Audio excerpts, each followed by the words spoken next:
하나님의 은혜와 평강이 오늘도 저와 여러분 가운데 가득 넘치길 바랍니다. 하나님이 저와 여러분을 붙들고 계십니다. 우리가 오늘 마지막으로 이제 시험을 이기는 법에 대해서 함께 말씀을 나누려고 합니다. 우리가 잘 아는 성 어거스틴이 기독교로 개종하기 전에 그 성에 대해서 굉장히 방탕한 삶을 살아가던 사람이었습니다. 그래서 어거스틴이 회심한 지 얼마 되지 않아서 하루는 뒷골목을 걸어가고 있는데 예전에 알던 여인을 만난 거예요. 그 여인이 어거스틴에게 다가와서 어거스틴 오랜만이네요. 저예요 라고 이야기했습니다. 그러자 어거스틴이 그 여자가 누군지를 아는 거죠. 그리고 말하기를 당신은 당신이지만 나는 더 이상 내가 아닙니다. 그렇게 이야기를 했습니다. 굉장히 유명한 이야기죠. 여기 시험을 이기는 비결이 있습니다. 내가 누구인지를 아는 것, 그리스도인이 누구인지를 아는 것이 시험을 이기는 비결이자 힘이 됩니다. 오늘 말씀에도 우리가 누구인지를 오늘 말씀 우리에게 또 전해주고 있습니다. 우리 1절부터 4절까지 한번 읽어보겠습니다. 형제들아, 나는 너희가 알지 못하기를 원하지 아니하노니 우리 조상들이 다 구름 아래에 있고 바다 가운데로 지나며 모세에게 속하여 다 구름과 바다에서 세례를 받고 다 같은 신령한 음식을 먹으며 다 같은 신령한 음료를 마셨으니 이는 그들을 따르는 신령한 반석으로부터 마셨음에 그 반석은 곧 그리스도시니라. 사도 바울은 우리가 누구인지를 알지 못하기를 원하지 않는다. 말이 좀 어렵죠. 그런데 무슨 말인지는 아시겠잖아요. 우리가 누구인지 알지 못하기를 원하지 않는다. 더 알라고 이렇게 어렵게 이야기를 한 것 같습니다. 우리가 하나님의 자녀입니다. 하나님은 우리의 아버지입니다. 그 부모와 자식은 끊을 수 없죠. 끊어지지 않죠. 그래서 바울은 로마서에서 그 무엇도 높음이나 깊음이나 세상의 어떤 피조물도 그리스도 안에 있는 하나님의 사랑에서 끊을 수 없느니라 라고 말씀했습니다. 하나님과 우리는 끊어지지 않습니다. 시험이 무엇인지를 정확히 알면 이 사실을 아는 것이 이기는 비결인 것을 알 수가 있습니다. 시험의 목적은 우리를 넘어뜨리는 것이 아니라 우리로 하여금 하나님 없어도 된다, 하나님 없어도 괜찮다라고 여기게 만드는 것입니다. 하나님 없이 살아가게 만드는 것이 시험의 목적이었습니다. 그래서 우리는 넘어져도 시험을 이길 수 있는 사람들이다 라고 말씀했어요. 지난주에 그런 말씀을 나눴잖아요. 우리는 넘어져도 시험을 이길 수 있습니다. 우리는 아픔 속에서도 시험을 이길 수 있습니다. 바울도 이제 내가 사는 것은 나를 사랑하사 나를 위해 자기 자신을 버리신 하나님의 아들을 믿는 믿음 안에서 사는 것이다. 나는 하나님의 아들을 믿는 믿음으로 항상 살아가고 있습니다. 내 삶이 그리스도입니다. 라고 말씀했습니다. 우리는 모두 이 땅을 살아가지만 오늘 말씀처럼 우리는 홍해를 건너본 사람들입니다. 우리는 홍해를 건너본 경험이 있습니다. 세상은 우리에게 예수가 밥 먹어주냐라고 말할 수 있지만 우리는 예수님이 주신 밥을 먹어본 적이 있는 사람들입니다. 광야에서 하늘에서 떨어지는 만나를 먹어본 적이 있고 그 은총에 감사의 고백을 가진 사람들입니다. 신령한 반석에서 물이 터져 나오는 그 물을 먹어본 적이 있습니다. 말도 안 되는 은혜가 우리 삶에 있습니다. 그 반석이 바로 예수 그리스도이십니다. 그런데 문제는 무엇이냐? 진짜 문제는 우리의 마음에 시험을 이기고 싶은 마음도 있지만 그 반대의 마음도 있다라는 거예요. 시험을 이기고 싶은 마음도 있는데 지고 싶은 마음도 사실은 있습니다. 다 이기면 좀 재미없어지지 않겠어요? 아니에요?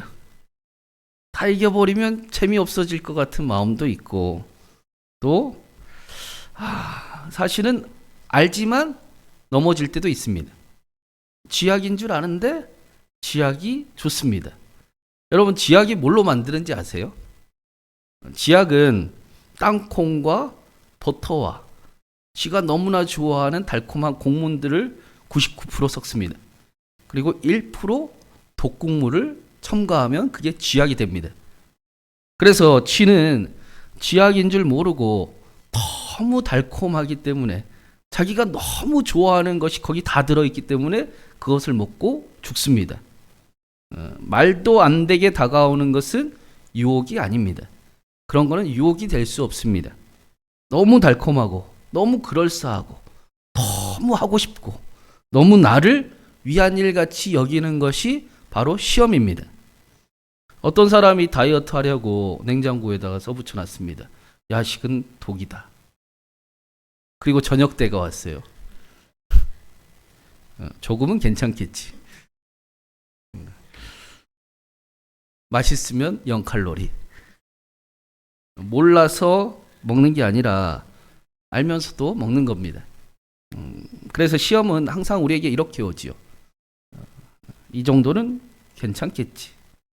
우리가 배운 말씀도 똑같았습니다. 이 정도는 괜찮아. 하나님 없이도 살아갈 수 있잖아. 살아본 적이 있잖아. 라고 다가옵니다. 이게 시험입니다. 그래서 바울은 오늘 말씀에 광야의 이야기를 우리에게 전해주고 있습니다. 5절, 6절도 한번 읽어보겠습니다. 그러나 그들의 다수를 하나님이 기뻐하지 아니하셨으므로 그들이 광야에서 멸망을 받았느니라. 이러한 일은 우리의 본보기가 되어 우리로 하여금 그들이 악을 즐겨한 것 같이 즐겨하는 자가 되지 않게 하려 함이니 그들은 모두 하나님의 은혜를 경험한 사람들입니다. 홍해를 건넜고 만나를 먹어본 적이 있고 반석에서 나오는 물을 먹어본 적이 있습니다. 그러나 그들의 다수를 하나님이 기뻐하지 않으셨습니다. 하나님이 그냥 싫어하셨다는 말씀이 아닙니다. 하나님의 말도 안 되는 은총을 경험했음에도 불구하고 그들은 악을 즐겼기 때문입니다. 하나님이 싫어하는 행동을 즐겨했기 때문입니다. 여러분, 우리가 넘어질 때 하나님이 기뻐하실까요? 싫어하실까요? 우리가 알고도 악을 행하고 쥐약을 향해 나아갈 때 하나님이 야, 그래도 괜찮아, 기뻐, 환영하셨을까요? 아니면 속으로 힘들어 하셨을까요? 여러분 같으면 여러분의 자녀들이 알고도 우리와 똑같은 행동을 한다면 좋아하겠습니까? 아니면 이놈 하겠습니까? 네. 하나님이 기뻐하지 않으셨습니다. 하나님도 좋고 바알도 좋다라고 하는 말을 하나님이 기뻐하실 리는 없습니다. 몰라서 그런 게 아니었습니다. 알면서도 다른 것을 좋아했습니다. 그래서 그들은 광야에서 멸망을 받았느니라. 그리고 이 일이 우리의 본보기가 된다라고 말씀합니다. 그래서 우리는 끝을 아는 사람들이지요. 쥐약을 계속 먹으면 어떻게 되는지 우리는 알고 있습니다. 죄를 따라가면, 내 욕심을 따라가면 그 끝이 어떻게 될지 우리는 잘 알고 있습니다. 하나님 없이 사는 인생이 어디로 가는지도 우리는 압니다. 우리는 광야의 결말을 아는 사람들입니다. 그렇다면 우리는 어디를 향해 가는 게 좋겠습니까? 어떤 길을 가야 우리 삶이 정말 행복해지실 것 같으십니까? 우리 함께 그 길을 걸어가 보지 않겠습니까? 우리는 그 길을 천천히 걸어가고 있는 사람들인 줄로 믿습니다. 그래서 성경은 오늘도 우리를 설득합니다. 더 좋은 나라, 더 좋은 것을 보여주며 여기에 진짜 복이 있다. 여기에 안전이 있다. 여기에 행복이 있다. 라고 우리를 초대합니다. 그래서 하나님의 나라를 경험한 사람들은 그 나라를 전하며 살아가는 것입니다. 멸망으로 가는 사람들에게 안전하고 복된 길이 있음을 알려주는 삶을 살아가는 것입니다. 복음을 전하는 것이 천국을 전하는 것은 맞지요. 그 천국은 죽어서만 가는 천국이 아닙니다. 그렇게 되면 복음이 전해지지가 않습니다. 시간이 많이 남았기 때문에 당장 안 전해도 되는 복음이 됩니다. 하나님 나라를 경험한 사람은 그렇게 살면 안 돼. 그러다가는 큰일 나. 여기 안전한 길이 있어. 왜 스스로 힘든 길을 가려고 그러니? 행복한 삶을 알려줄게. 하나님의 나라가 시작됐어. 라고 전하는 삶을 살아가는 것입니다. 그걸 전도라고 이야기를 합니다. 복음은 우리에게 그 나라를 경험하게 하고 그 나라를 살게 합니다. 하나님은 우리에게 쥐약을 끊어라 라고 협박하지 않으시고 더 좋은 것을 우리에게 알게 하시고 경험하게 하십니다. 그리고 우리로 하여금 기뻐하며 그 나라 안에 살기를 소망하게 만드십니다. 그걸 예수님은 거듭남이라고 말씀하셨습니다. 그래서 바울은 마지막으로 이렇게 말씀을 해요. 우리 12절 13절 마지막으로 같이 읽어보겠습니다. 그런즉 선줄로 생각하는 자는 넘어질까 조심하라.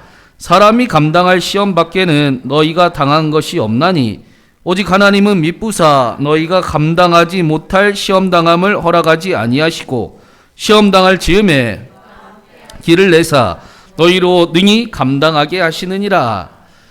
시험을 이기는 첫 번째 비결은 자신을 믿지 않는 겁니다. 선줄로 생각하는 자는 넘어질까 조심하는 것입니다. 자존감을 낮추고 자신감을 상실하게 만드는 말씀이 아닙니다.